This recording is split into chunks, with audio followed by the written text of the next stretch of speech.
Okay, welcome back. This is the video lecture for Chapter 4, Section 6, Relative Motion in One Dimension. So I strongly recommend that you read that section in your book.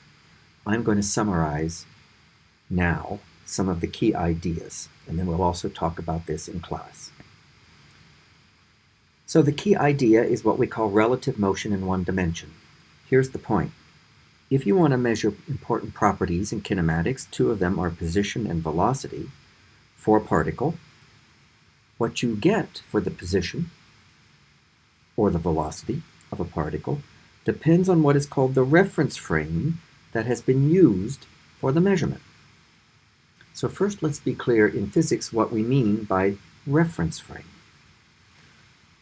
What we mean in physics by a reference frame is a set of three coordinate axes, all perpendicular to each other, usually labeled x, y, and z, that extend off in each direction as far as needed, and a clock for measuring time. So with the x, y, and z axes, we can measure position, x, y, and z, and with the clock, we can measure time. That set of axes and the clock constitutes a reference frame for making measurements. Okay, in this section, we're going to limit ourselves to just one-dimensional motion. So we're only going to need one axis. We'll probably call it x. And we have a particle, maybe something like this piece of chalk. And this particle, we can measure its position at a given time once we pick a reference frame. Now, the assumption for everything we've been doing so far is that the reference frame we're talking about, maybe this ruler, could be part of a reference frame, right? It could be part of our x-axis with a chosen origin at one end. The assumption has been that our reference frame is fixed to the ground, isn't moving relative to the ground. The reference frame is not moving relative to ground, Earth, and our particle, of course, could be moving relative to our reference frame. And at any given time, we record the x value, and that's its position. But one of the things you learn in physics is that you're not limited to one reference frame. And that's actually a pretty important idea in physics. We'll come back to that in this class and in later physics classes. But let's imagine that we had a reference frame that was not fixed to the ground, but was riding along parallel to the ground, maybe on a cart on wheels that's just rolling at a constant rate in a straight line. Okay? And so this now could represent the reference frame, the ruler, the x-axis, on this moving cart that's moving relative to the ground. That's a perfectly valid reference frame for making measurements from. Now we're still observing our particle, i.e. this piece of chalk. But now we would be observing it from the moving reference frame. Okay? And what we get for position and velocity of our particle can be different if we measure them from different reference frames. And that's what this key idea is saying. Position and velocity of a particle depend on the reference frame used for measurement. This idea, kind of straightforward enough to say, can still get rather confusing. So let me show you a YouTube video next. Let me go over to it. And I'm going to first set up what we're going to see in this YouTube video. But the point behind it is that velocity, one of the important quantities in kinematics, is a relative quantity. The value you get for velocity depends on the reference frame you measure it from. Here's what's going to happen in this video. The videographer is at rest in a reference frame on a train, old-fashioned train. Okay? And is recording the video from this reference frame on this train. You're looking out the window of the train. First, let's just watch it, and let's see if you can detect what the motion is. Okay? Because I will tell you, there is another train in this video. So we're sitting in one train, looking out a window, and we see another train.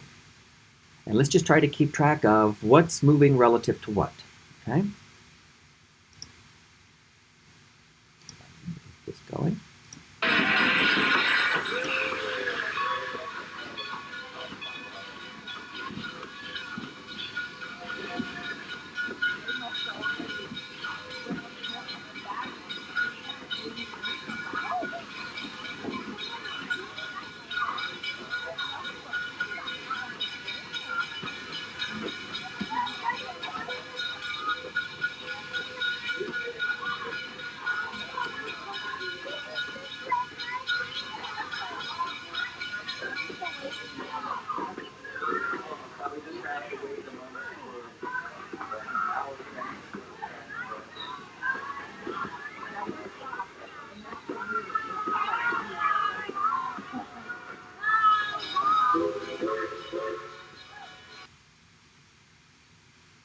Okay, now, what did we observe there? It can be tricky, so I'll tell you what was happening. At the beginning of the video, the reference frame that we were in, we're the videographer, was on the train that was moving relative to the ground. And the train initially that we saw out our window was not moving relative to the ground. But during the course of the video, the roles reversed. And the train that we were on, from the video's perspective, stopped moving relative to the ground, and the train we saw out our window started moving relative to the ground. So by the time the video ended, the roles had been exactly reversed. It's not immediately obvious when you watch that that's what's happening. Motion is relative, okay, not absolute. And it can be a little bit tricky to ascertain from just visual cues, like in a video, what's moving relative to what. So I want to try to set up a structure here where we can analyze the motion of an object from either one reference frame or another and compare those measurements. But we got to set up a structure here that we can apply very systematically and very carefully. Otherwise, we'll get hopelessly confused. Okay? So here's the kind of scenario we're going to talk about. We're going to limit ourselves to one-dimensional motion here. The picture I have now in the middle of this slide is very important. Let's make sure we understand. Because what we have in this picture is one particle. There it is. It's labeled P. One thing, one particle being observed, and two reference frames from which the particle can be observed. There's reference frame A, and there's reference frame B. And neither reference frame is more important than the other, has priority over the other. Either one is perfectly valid reference frame with its own x-axis and origin and all that for making position measurements. Okay, now, the picture that's drawn here, well, the implication, I should say, is that the frames are moving relative to each other. Frames A and B are moving relative to each other. The picture is assuming that we, the observer, are at rest in frame A. Maybe here we are standing at the origin in frame A, and we're watching. Okay, we're watching what's going on from the origin of frame A. And we see two things. We see the particle P, and we see frame B,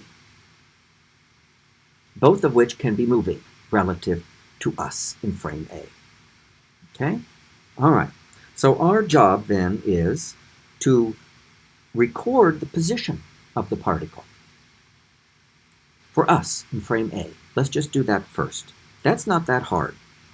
We have an x-axis for frame A. It's going right down there. You can just see it. Right along there. It's labeled X. It's the x-axis for frame A.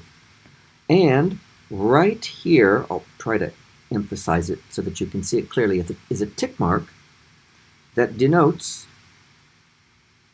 the x-coordinate of the particle in frame A. Right there, it's X, and here's how we're going to denote it. We're going to put two subscripts, P, A. And that's very important. Two subscripts, and the order is important. The first subscript is the thing that is being observed. Thing being observed. In this case, it's the particle. The second subscript is the reference frame that you're observing the particle from. So the reference frame for the observation.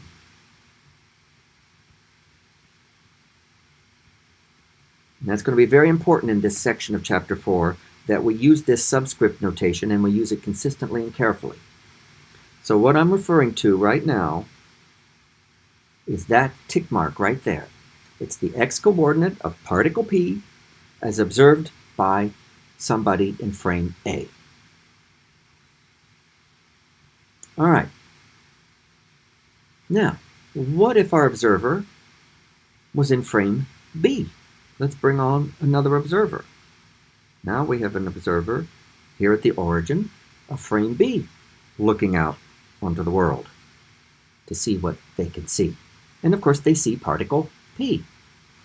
And they have their own x-axis in frame B, and there's the tick mark on the x-axis for frame B that denotes the location of the particle P.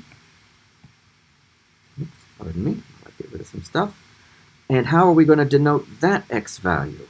It's going to be x sub pb, the x-coordinate of particle P as observed in frame B.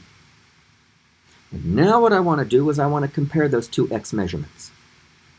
What does observer in frame A measure for the x-coordinate of the particle? What does the observer in frame B measure for the x-coordinate of the same particle? And how do we compare those two x measurements? All right, if we look carefully at this picture, it's going to tell us how. Okay, let me try to show you, hopefully without erasing too much stuff, what we want.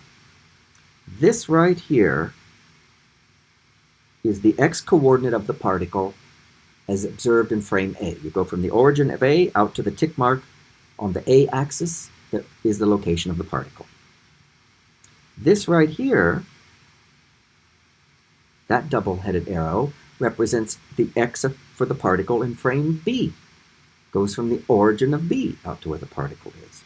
Now let me add one more distance right there. That's the distance between the origins of the two frames. We're going to denote that distance as x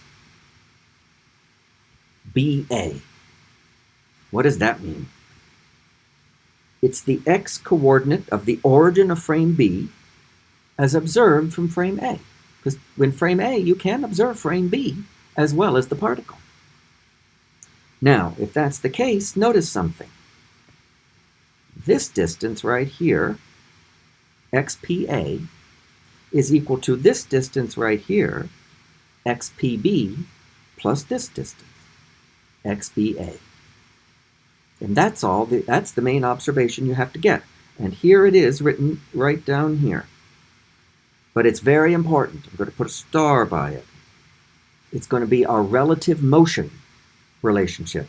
And it tells us how to relate the x-coordinate of the particle in frame A to the x-coordinate of the particle in frame B. And the relationship goes like this. The x-coordinate of our particle, as observed in frame A, is equal to the x-coordinate of the particle as observed in frame B plus the x-coordinate of frame B as observed in frame A. And that's just the fact that I said just a minute ago. This long distance here, xPA, is equal to this shorter distance here, xPB, plus that distance there, xBA. And that's exactly what this says in symbols. xPA equals xPB plus xBA. And that is the key equation relating positions in one particle, but observed from two different reference frames, right? There's one particle being observed and two reference frames for observing it. Now here's something I like to point out when using the relative motion relationship. There's a pattern to these subscripts, and that's why it's really important that we stick to this proper use of these subscripts, because if you use the subscripts properly, then you can figure out this pattern I'm going to show you. This is how you can always check if you're putting down the quantities in the right order. In the xPA equals xPB plus xBA equation, the first subscript on the left, the particle, the thing being observed, has got to be the same as the first subscript on the right, the particle being observed.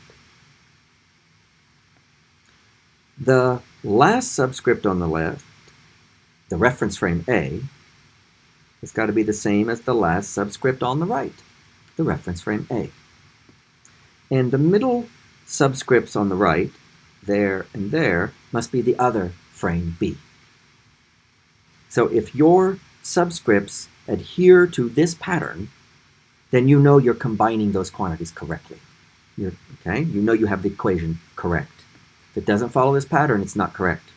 Remember, this equation just came from my picture right up above. That's how I know it's right, because it's a very simple picture. Okay, now, let's go on. The formula I've marked with the red star tells us how to relate position of particle in A to the position of the same particle as observed in B. Sometimes I might want to know how to relate velocities. What if I measure the velocity of the particle in A and the velocity of the particle in B? How are they related?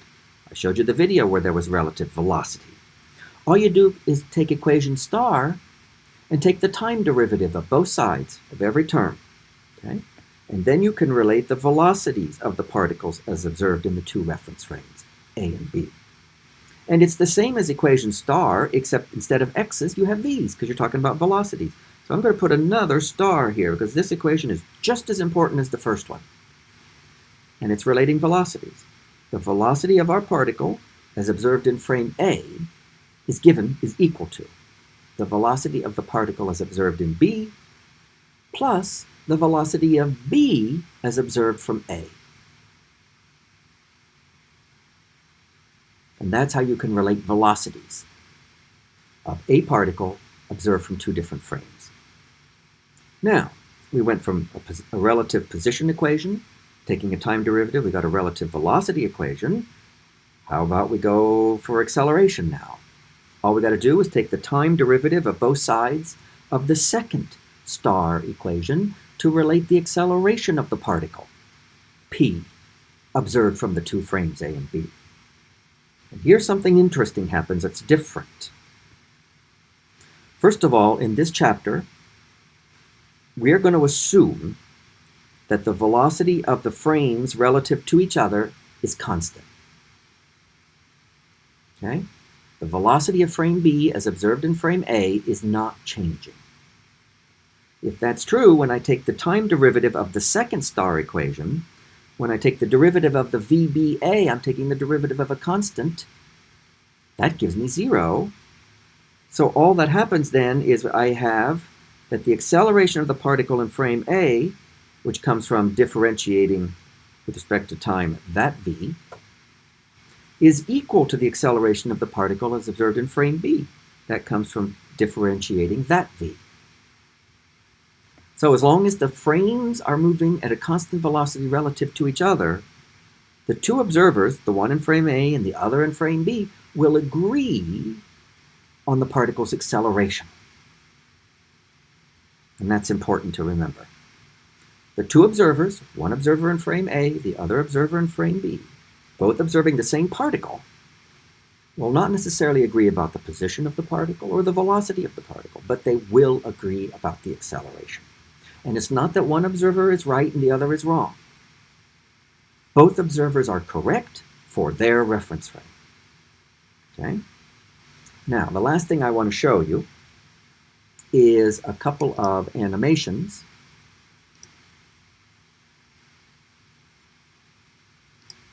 from Wiley Plus that show you a relative motion with our reference frame structure, as opposed to like a real-world video with locomotives, just for the reference frame structure. And what's happening here is you got the particle P, that's being observed, okay? And you're going to have two reference frames, A and B. And it just so happens at time 0, the two reference frames overlap. But when we run the animation, we're going to see that, first of all, we're observing from frame A. So you can imagine that you're standing at rest at the origin of frame A. And you're watching two things, particle P and reference frame B. So I'm going to run this animation for the given settings, and I want us to talk about what we see. It's not going to be that dramatic, but it's good for us to practice. So here we go.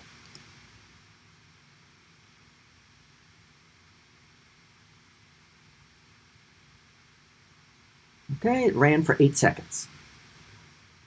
I'm going to set it back again. I want you to focus on the particle P. Watch the particle.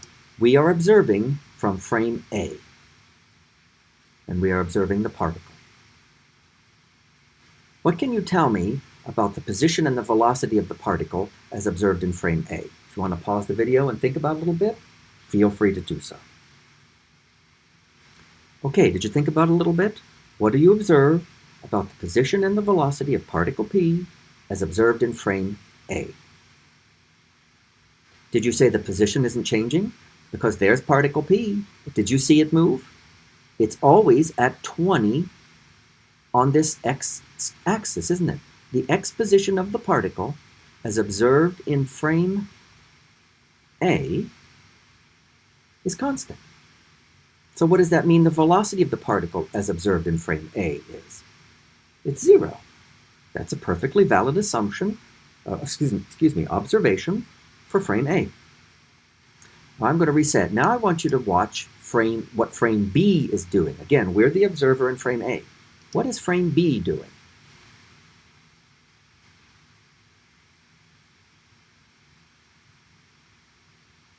It's just moving along, right? It's represented by those purple axes, Y, and then there was an X. And as we observe it in frame A, frame B is just moving to the right. So if we study the origin of frame B, well, it starts out at the same origin as A, but it's moving to the right. And after 8 seconds, it's a little past 30 meters from the origin of A. So frame B is moving to the right. So it's got a velocity. In fact, its velocity is 4 meters per second, which you might be able to see on that slider there.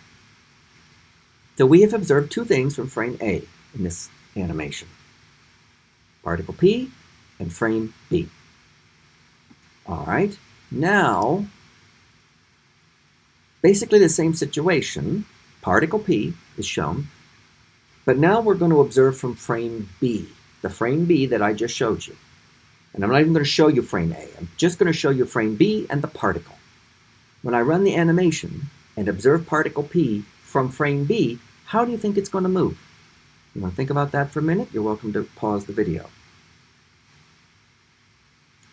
Okay, let's think about this. In frame A, we observe particle P to be at rest. And we observe frame B to be moving to the right at a constant rate of 4 meters per second. But now we're going to observe the particle from frame B. I don't think the particle is going to be at rest in frame B. In fact, it's going to be moving to the left at 4 meters per second. Let's watch.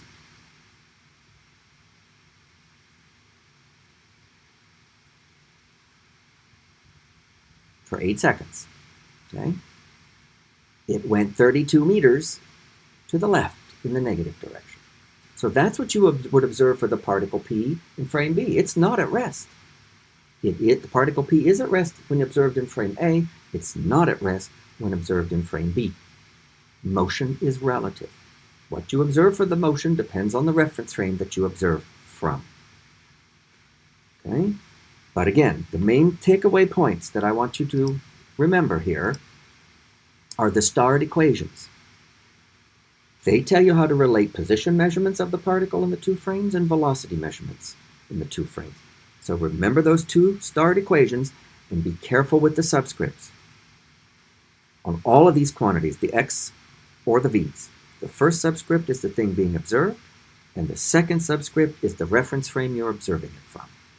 All right, we're going to have some class time where we practice using this idea, but that's all for this video.